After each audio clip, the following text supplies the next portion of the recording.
वालेकुम guys, how are you all.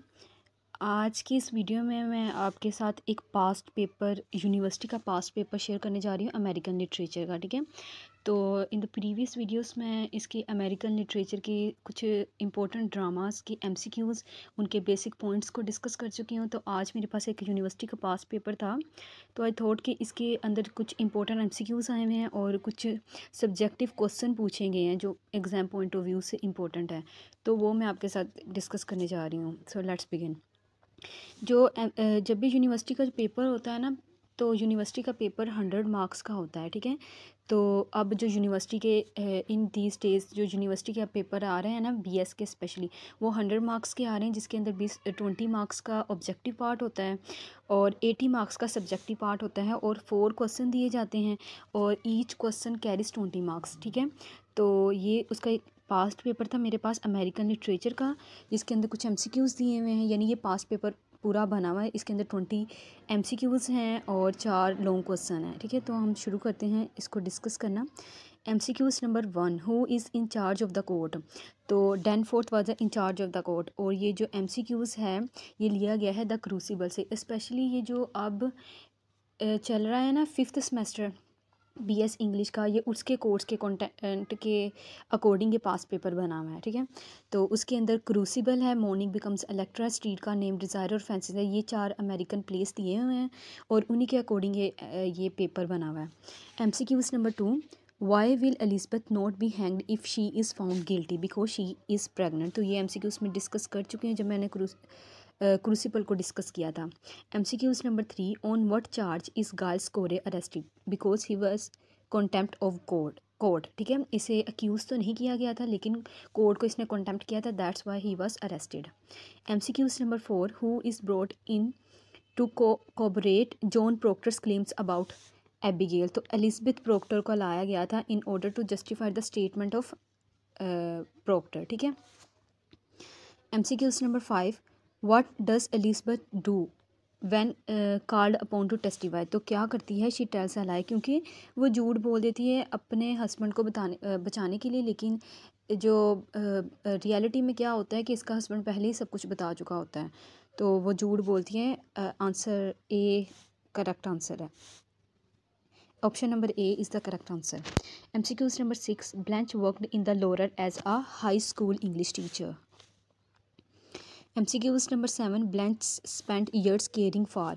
तो जब मैंने इसको डिस्कस किया था स्ट्रीट कार नेम डिज़ायर को, तो मैंने उस पर बताया था हर डाइंग हस्बैंड। ठीक है, तो अगर हम उसके अंदर मैंने ये रीज़न बताया था कि ये जो अगर हम प्ले को देखें ना, तो वहाँ दिखाया गया है that she spent her year in order spent her year for the caring of her old generation family, यानी अपनी ओल्ड जनरेशन फैमिली की केयर करने के लिए ना ये अपना टाइम स्पेंड करती है। अब यहाँ पे ऑप्शन नहीं है, तो इसका जो अब करेक्ट आंसर होगा वो हर डाइंग हस्बैंड है। ठीक है, MCQs number 8, what subject did Blanche teach at lower school. तो इंग्लिश का सब्जेक्ट वो पढ़ाती है लोअर स्कूल के अंदर, लोअर हाई स्कूल के अंदर। MCQs number 9, where does Stanley see Eunice after her fight with Steve. तो एट द लोकल बार के अंदर वो इसे देखती है। MCQs number 10, where does Blanche meet Mitch. तो वो मिच से कहाँ मिलती है, उनके अपार्टमेंट के अंदर मिलती है, because Mitch was the friend of Stanley. ठीक है, MCQs number 11,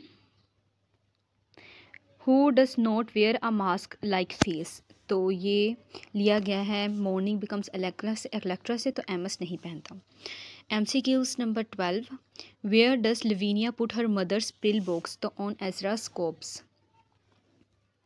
MCQs number 13, O'Neill's was the first American playwright to win what prize. तो इसने नोबल प्राइज़ हासिल किया था, और ये मैं अपनी जब मैंने यूजीन ओनील का मॉर्निंग बिकम्स इलेक्ट्रा को डिस्कस किया, तो उसके अंदर मैंने बताया था कि इसने नोबल प्राइज़ कब हासिल किया था। तो ये आपने मुझे कमेंट सेशन के अंदर बताना है कि कब इसने नोबल प्राइज़ हासिल किया। MCQs number 14, where did Lavinia C Christine kissing Captain Brant. तो इसने न्यूयॉर्क के अंदर अपनी मदर को पीछा करती है, तो वहाँ वो देखती है। MCQs number 15, what does Ezra Mannon do with his dying effort to indict his wife. MCQs number 16, in her song who does Rose ask to protect me as I travel on my way. तो Jesus Christ को वो बुलाती है। MCQs number 17, what remedy does Rose prescribe for Troy's grumbling in the second scene of Act 1? तो coffee is the correct answer. Coffee was the remedy of remedy of Troy. Okay.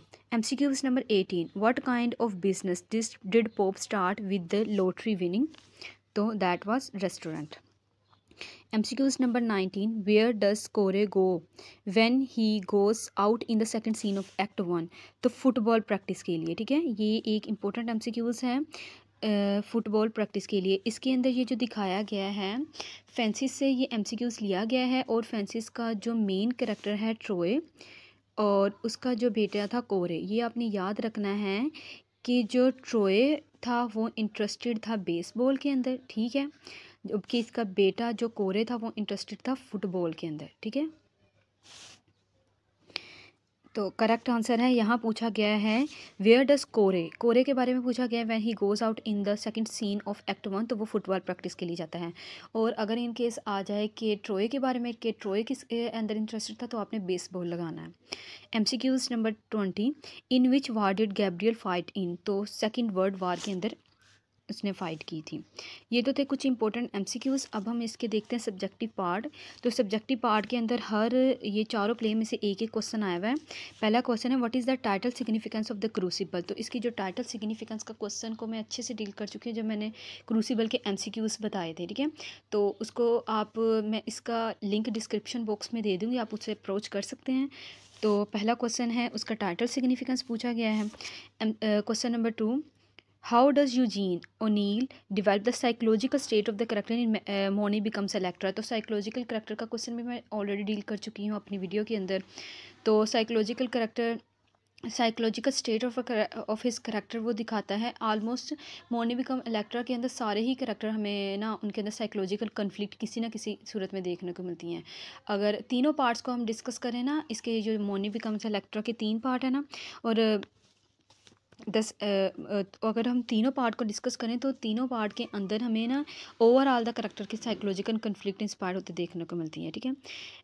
आगे question number 3 जो दिया गया है यहाँ यानी 4, वो है a streetcar name desire is combination of truth and illusion elaborate the statement. तो जब मैंने इसके स्ट्रीट कार नेम डिज़ायर के थीम को डिस्कस किया था तो मैंने बताया था कि ब्लैंच के करेक्टर के अंदर हमें ट्रूथ और इल्यूजन देखने को मिलता है, तो वो वाला थीम आपने इसके अंदर डिटेल डिस्कस करना है।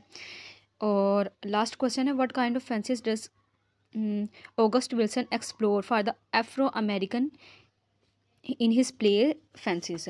तो जो what kind of fancies does, तो वो कौन सी फेंसिस है जो ऑगस्ट विल्सन एक्सप्लोर करता है फॉर एफ्रो अमेरिकन के लिए? तो एफ्रो अमेरिकन का मैं लास्ट वीडियो में बता चुकी हूँ, ठीक है। और फेंसिस कौन कौन सी फेंसिस है? वो फेंसिस ऑफ रेशियल डिस्क्रिमिनेशन है, ठीक है। तो ये तो था हमारे पास यूनिवर्सिटी का पास्ट पेपर।